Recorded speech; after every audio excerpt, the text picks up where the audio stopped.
నేటి కాలంలో అక్రమంగా సంపాదించాలనుకునే వారి సంఖ్య రోజు రోజుకి పెరిగిపోతుంది.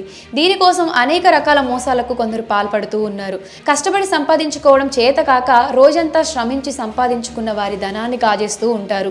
ఇంకొందరు అనేక రకాల చోరీలు మోసాలు చేస్తూ డబ్బులు పొందుతూ ఉంటారు. అయితే ఇలాంటి చెడు పనులు చివరికి నష్టాన్నే మిగులుస్తాయి. కొన్ని రకాల మోసాలు చూసినప్పుడు చాలా ఆశ్చర్యం వేస్తుంది.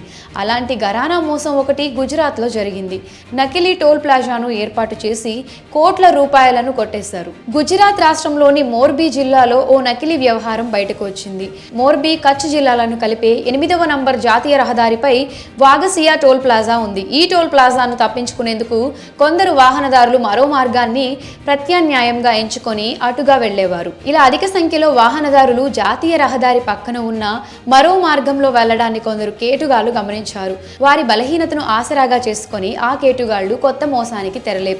ఆ మార్గంలో నిరుపయోగంగా ఉన్న ఓ సిరామిక్ ఫ్యాక్టరీని అద్దెకు తీసుకొని దానికి ఇరువైపులా హైవే వరకు బైపాస్ రోడ్డును నిర్మించారు.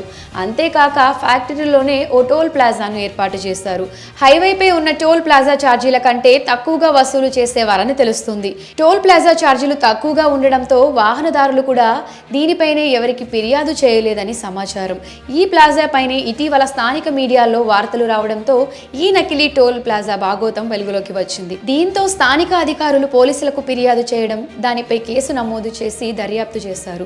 ఈ క్రమంలోనే పోలీసులు 5గురిని అరెస్ట్ చేశారు. నిందితుల్లో ఒకరు రిటైర్డ్ ఆర్మీ ఉద్యోగిగా పోలీసులు గుర్తించారు. అలానే పాటీదార్ వర్గానికి చెందిన ప్రముఖ నేత కుమారుడు కూడా ఉన్నట్లు సమాచారం. ఏడాదిన్నర కాలం నుంచి ఈ నకిలీ టోల్ ప్లాజాను నిందితులు నిర్వహిస్తున్నారు. దీని ద్వారా వాహనదారుల నుంచి దాదాపు 75 కోట్లు వసూలు చేసినట్లు స్థానిక మీడియా పేర్కొంది. అయితే దీని గురించి తెలిసినా కూడా స్థానిక అధికారులు ఎవరూ పట్టించుకోలేదనే ఆరోపణలు కూడా వినిపిస్తూ ఉన్నాయి. మరి ఈ ఘరానా మోసంపై మీ అభిప్రాయాన్ని కమెంట్ సెక్షన్లో కమెంట్ చేయండి.